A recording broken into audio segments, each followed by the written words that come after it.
Hello! As we are going through crazy quarantine times, I am packing to move. And I thought that it might be a fun, personable experience as I am packing up my mug collection to kind of go through it on a video, and it might be soothing for some people. Just to have someone talk to them about things, and also people like bubble wrap. I've got a lot of bubble wrap here. I'm gonna be wrapping up my mugs and doing some talking and getting ready to move. I have kind of a weird setup because my phone is on a shelf that actually has all my mugs on it. So I guess we'll start at the top. Salt and straw. So this is a great diner mug, and it's from a great ice cream store in Seattle, Washington called Salt and Straw. I used to be a brand ambassador for Prime Student. So if you don't know, Amazon, like most services, has a student version where they can get, first of all, a membership discount, which is the main draw, and then also some student exclusive deals, some benefits, there were giveaways, so just all kinds of stuff.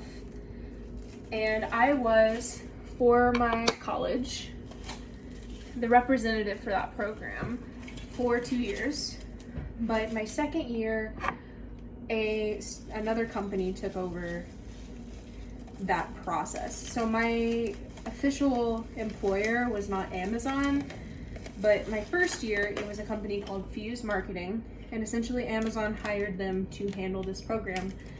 But my second year it was a company called Riddle and Bloom, and they also handle Microsoft's brand ambassador program. I want to say Vera Bradley's ambassador program, some others. And when they took over, they did a Seattle training. So I got to fly to Seattle and visit Amazon headquarters, and I also went to this cool local ice cream place called Salt and Straw. And their kind of a gimmick is that their ice cream flavors are not conventional. So I have a copy of the menu somewhere tucked away, but I remember it being very delicious. I'd highly recommend it if you ever get to go to Seattle. The next one I have is going to be a similar story, except it's for Top Pot Donuts and Coffee, which is a donut shop in Seattle. There wasn't anything there that was a signature so much as Salt and Straw was. It was definitely a lot more in and out than going to Salt and Straw, because the line at Salt and Straw was out the door around the block. But they did let me get a sample of every flavor still. So that was pretty cool. But Top Pot was just another cool place I went. And I love these diner mugs because they're really sturdy. So I got one there. So this next one is for Waitress the musical. And it's really cool hand-drawn looking artwork, which is a style I really appreciate. I feel like modern design really leans into a super clean, super sterile aesthetic more often than not, and there's nothing wrong with that, but I'm just tired of seeing it. It's kind of everywhere. And don't worry, we'll get to some gaudy stuff. I'm not like a pure aestheticist here, but I really liked this Waitress coffee mug, and I had vowed essentially to never buy a coffee mug at a theater production again, and I still bought this coffee mug. If you don't know what Waitress is, when I first heard about it, I was like, that sounds so stupid. Modern musicals are the worst. Modern musicals are not the worst. I was stupid and biased, because Waitress is an incredible musical about a woman who unexpectedly finds that she is pregnant, and she's gonna keep the baby, but she's in an abusive marriage, and so she's kind of figuring out what she'll do to deal with the situation, for lack of a better spoiler-free description. I highly recommend it. Sarah Bareilles wrote the music for it. So if you like Sarah Bareilles, definitely at least check it out for the music. Isn't the world full of wonderful things? From Hello Dolly. So this one's another one there's gonna be a few mugs that go along with the same base story, but then they have kind of different separate mini stories. When I was in my second year of undergrad, I was lucky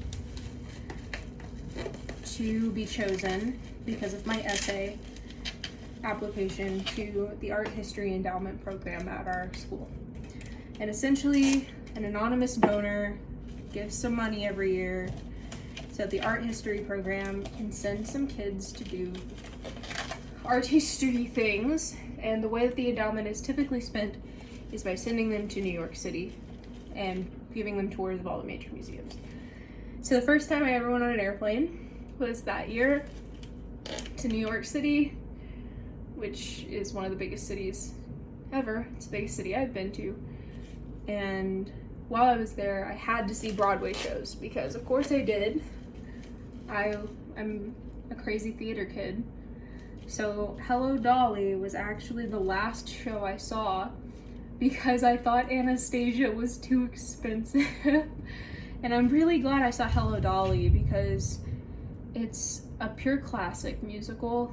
And Bernadette Peters was Dolly when I went, and she was really amazing. But unfortunately, they weren't doing stage door that day, so I did not get to meet any of the cast of Hello Dolly, but it was an amazing show for less than $50 on Broadway with Bernadette Peters in it.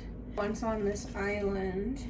So that was part of the same New York trip, but that was the first show I saw, and so that is the first Broadway show I've ever seen. And it was also a show I'd never heard of, and basically I went to the tickets booth, which if you don't know, it's in Times Square, and it's this big tall thing. It has the steps on the back of it that a lot of people take selfies off of. And there it is, so you can see it, the one I'm talking about.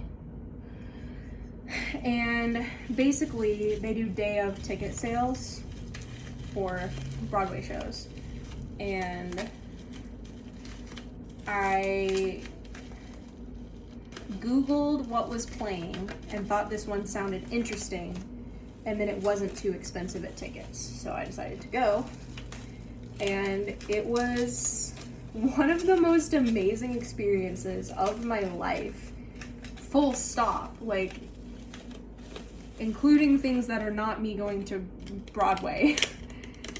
Best of those three that I saw for sure, but also one of my top 10 things I've ever been able to do. So I did see it again when it went on tour. I saw it on its opening night because it was close enough to me. Once on This Island will always hold a very special place in my heart. It was a really life-changing musical. Let's round out the New York theater with my Wicked mug. I hated Wicked. I'm not ashamed of that. It was the most expensive show I saw on Broadway. It was also the most disappointing. And I say that as someone who really liked Wicked when I was younger. When I was in middle school, Wicked got me into theater. I owe a lot to Wicked. But it's just something I grew out of. It's a product of its time in many cringy ways. And I know I'm gonna get a lot of hate for like dissing Wicked or whatever, but don't like Wicked. But I did get to sit at like the front of the balcony, so it was a good view, and the dragon was cool. And incidentally, I also saw Wicked on tour, and it was even worse. And I also saw Hello Dolly on tour, and it was just as good. And let's keep going on the New York train, because I bought, I think, 13 coffee mugs when I was in New York City, and I had to buy an extra bag to bring home for my coffee mugs. because I'm a collector and it's just how it is. Let's do the Guggenheim. So the Guggenheim mug may look to you like it's just a black mug, but there's some shininess happening. This was the most trendy thing to do with coffee mugs like 2 or 3 years ago. And I have another one from New York from the same trip that has the same gimmick, which is it's a matte black mug with gloss black printing. And it just says Guggenheim. It was $14. I thought it was a lot more expensive than that. I'm actually pretty pleased with that price. It's, for those who don't know, a modern art museum, or it's a contemporary art museum. So most of the stuff in there is like people who are working right now. And most contemporary art just irritates me more than anything. I'm an ancient art specialist, so it was not a super enjoyable experience for me. However, I did get to see the golden toilet before it was stolen, so that was kind of cool. And in my new house, I do want to have a golden toilet as a tribute to America, which is the name of the art piece. So, not much to say about the Guggenheim. Wasn't very impressed. So the next one, same gimmick. Matte black mug, shiny black print. Looks way cooler in person than on my little iPhone, I'm sure. This was for the Natural History Museum, which, if you don't know, is where Night at the Museum takes place, the first one. So I got to see a lot of stuff that was in that movie. And I was like, that's so cool. And additionally, I saw a lot of things that, because I had only taken one art history class, I did not understand the context of at the time. And now I'm very glad that I saw when I was there. For example, the Olmec heads. I didn't know the Olmec heads were as cool as they are. So, good museum. Definitely takes up most of your day, but very cool. Would recommend. Would recommend over Guggenheim. I think everyone can enjoy the Natural History Museum, especially kids, because they have dinosaurs and stuff.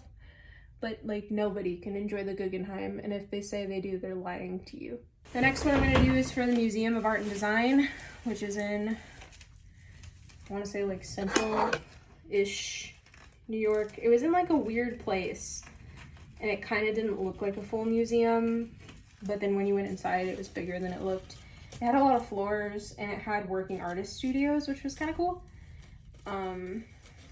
At the time, though, I wasn't a design major, and so I didn't really care about a lot of what was happening.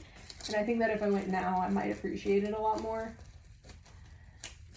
Even though segregation was outlawed, it was still very dangerous in many places for African Americans to travel. And so these books would tell people where they could go, and it would be safe. So it'd be here are a list of hotels that will be friendly to you if you're traveling. Restaurants, things like that. And then surrounding it, they had these cool hats that had wheels. It was cool. It wasn't my favorite thing I did. And everything in the gift shop was really expensive. One more New York mug from the MoMA. And it's pretty cool. It's a line art drawing. MoMA, Museum of Modern Art. It was cool, but it wasn't my favorite. My favorite was the Met, in case you wanted to know. They had some Roy Lichtensteins, which I thought was super cool, because I love Roy Lichtenstein. But also they had a lot of stuff I did not care about, because that's just the nature of MoMA. But is it the MoMA that had the Starry Night? Or I might have had another one. That was the Met. That wasn't the MoMA. It was okay. And then the other New York mugs, because I did say I had 13. I wasn't lying to you, they're already packed. I'm just packing what's left on this shelf. I love musicals. I love going to musicals on tour, and I love performing in musicals. So I have a couple of my tour mugs here. I also have one more from Seattle, and I'll just wrap that one up first. You may remember I was a brand ambassador and went to Seattle, and I got to visit Amazon headquarters, but I also got to go to the very first Amazon Go store, which would be a nightmare during the pandemic, but the Amazon Go store, their thing is just walk out, and it creepily uses robots to track your face and match it to your Amazon account. You pick up all the stuff that you want out of the store, and then it automatically charges you when you leave. So you don't like deal with any cashiers, you don't have to get out your wallet. The store just knows if you buy things. And it is freakish. It was quite an experience, but it was nice, you know, like this is the kind of thing that my right to privacy doesn't matter as much for. I'm more concerned about voter fraud than I am about Amazon knowing what my face looks like, so I don't have to use my credit card. I didn't say I have all the right opinions. So here I have Chicago. Love Chicago. It wasn't as impactful as I was hoping. Like, it was good and the performers were good, but I think that the movie is so good, and seeing the movie first shaped my expectations of the musical so much that it just wasn't as impactful to me. So I have seen almost every Andrew Lloyd Webber show, but Cats keeps evading me. Like, I'll never freaking see Cats, and it's driving me absolutely nuts because the movie was awful. And I had to suffer through Love Never Dies. So Phantom of the Opera, like, people get mad when I say this. Phantom of the Opera is not good in the sense of like, oh my gosh, it's like so moving and powerful and the plot is so good. Phantom of the Opera is good because you get caught up in the melodrama and how ridiculous it is. But it was absolutely fantastic to see live. I would highly, highly, highly, highly recommend seeing Phantom of the Opera just for the mere spectacle. What an amazing use of theater magic, basically. Fantastic. I love Phantom of the Opera. I also get a lot of enjoyment out of the movie, but not in the same way. Like, Phantom of the Opera, the musical, is like actually pretty technically impressive. The movie is so incompetent that it's fun to watch. Love Never Dies is like the worst thing I've ever seen. Love Never Dies. Most people agree with me on that. Most people hate Love Never Dies. So I'm not saying anything super controversial there. And I don't feel like I need to explain myself.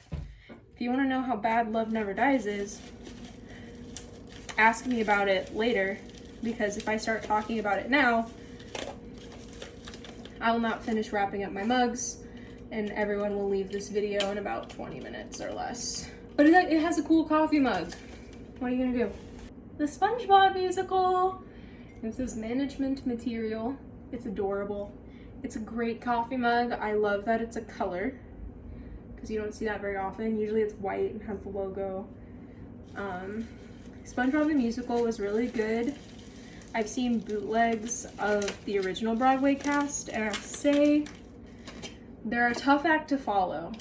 So the touring cast was really good, but I don't think they were as good as the Broadway cast, but like they still did a fantastic job and the energy was amazing.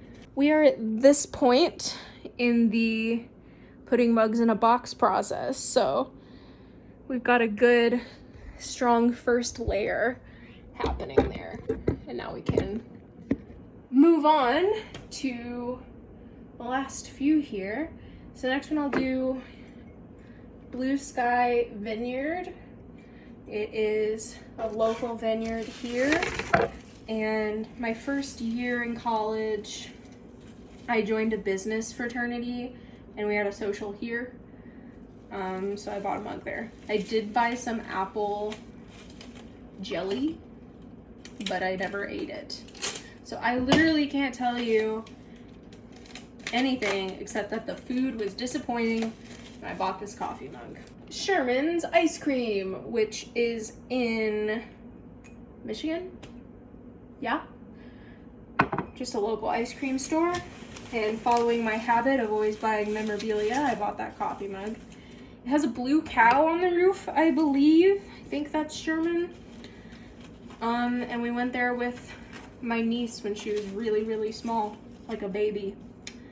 So it was a good memory if I am remembering it correctly. It might have been like a hard day. And there was probably a bratty argument leading to us going to the ice cream store. University Edge, that's my landlord. They gave me a free coffee mug. Never turned down a coffee mug. I actually broke the last one they gave me. It fell. And it's pretty lucky that that's the one that fell because that's the one I could get a replacement for. And I didn't actually seek it. I went to re-sign my lease and I had mentioned randomly like, oh, I collect coffee mugs. And they were like, oh, do you have one of our coffee mugs? I was like, well, I broke it. And they were like, well, here's another one. So, cool, thank you. I've been really fortunate not to break most of my coffee mugs because I'm really klutzy. So this I bought because finding one with this lid and a handle is really hard. That's the only reason I bought it. It's from Walmart. It says coffee, scream, and sugar. It has a little bat. So that's probably the least interesting mug in my collection because it doesn't have any kind of story. The story is I wanted it, so I bought it. Like, comment, and subscribe for more great stories like that. Has a drawing of the Lorax on it because I really liked the Lorax. Oh, on the back it says quote from the Lorax. My mom got it for me because she knew I really liked the Lorax. These were sold at Barnes & Noble, in case anyone wanted to know, but I got it in like 2012, so not sure if they still have them.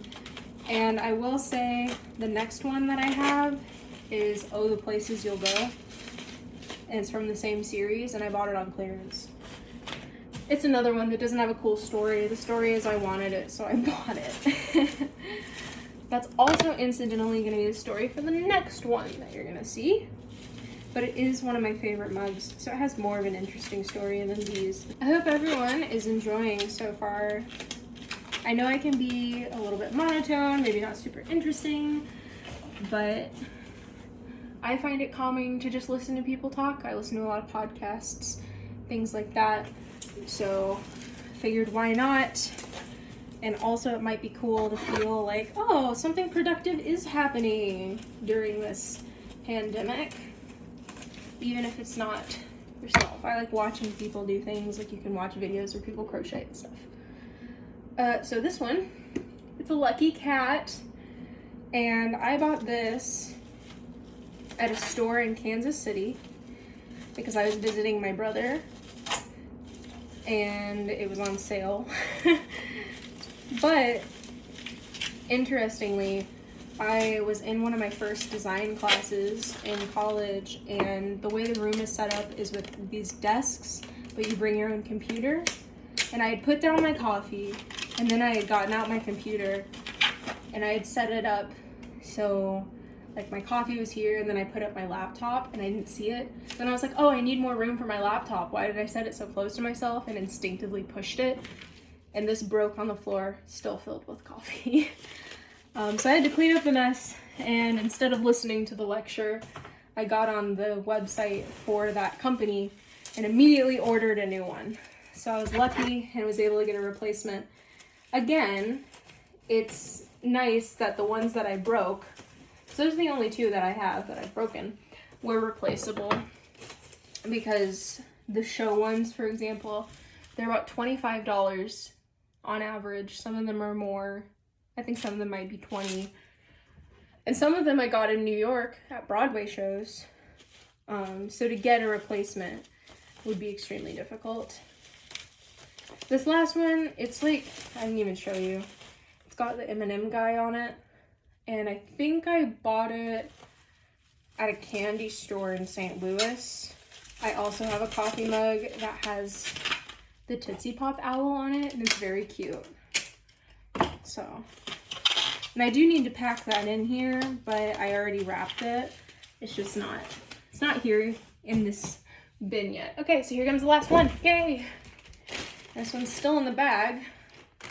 For dear Evan Hansen. And it's like a Yeti stainless steel kind of one, so I don't feel really like I have to wrap it, but I guess I should for the safety of my other mugs. Give it some bubble wrap here. When I saw Dear Evan Hansen, there was a storm that caused electrical problems. And so after Requiem, they had to stop the show. And we were there waiting for the show to start for, I want to say, about 45 minutes. And when they did come back, they still did an intermission. So I feel like that is my longest theater experience. It was really stressful. Everyone was antsy and upset. It was a time. Dear Evan Hansen was pretty good. I wouldn't say it's my favorite, but I understand why people like it. And that's all of the mugs on the shelf. So now I'm gonna grab the couple that I have already wrapped up and bring them in here. My Tootsie Pops owl. It says 1, 2, 3 on it, which is kind of cute. Throw that in there. I've got one that just has an H on it that I got at Hobby Lobby because I thought it looked cool. I found a couple that still need to be wrapped, so that'll be fun. Weird Al Strings Attached tour. This tour was incredible. For those of you who are not in the know, it was a tour Weird Al did last year with a full string orchestra backing him up. That is the longest I've ever had to wait in a merch line. So I've had long theater experiences like Dear Evan Hansen, where just like I was in the theater for so long. But I waited in that merch line at Weird Al for up until the show started, basically, and I was one of the last people to get anything. That was also the day I saw Pompeii the exhibition. So that was kind of cool. Made me feel a little bit insensitive because I was wearing this dress I have that's like covered in crawdads. But what are you gonna do? And the last one I have to roll up here looks like a stack of donuts. And I just thought it was cool, so I bought it. And that's that! I could probably put a couple in here that I use still, but I don't think I will. I think I'll keep those out until I actually am about to move. It's 2 tall, but it's 3 wide-ish. So I hope you enjoyed this video of me packing up my coffee mugs, kind of talking a little bit. If you want to know more about anything I talked about, I'm happy to share. Just let me know. And I hope that you're staying safe, staying social distanced during this time of scariness. And I might make more of these, but I don't know. I just wanted to share something that might be relaxing, something for other people to do that maybe is a little bit different than what you normally do. So thanks and bye.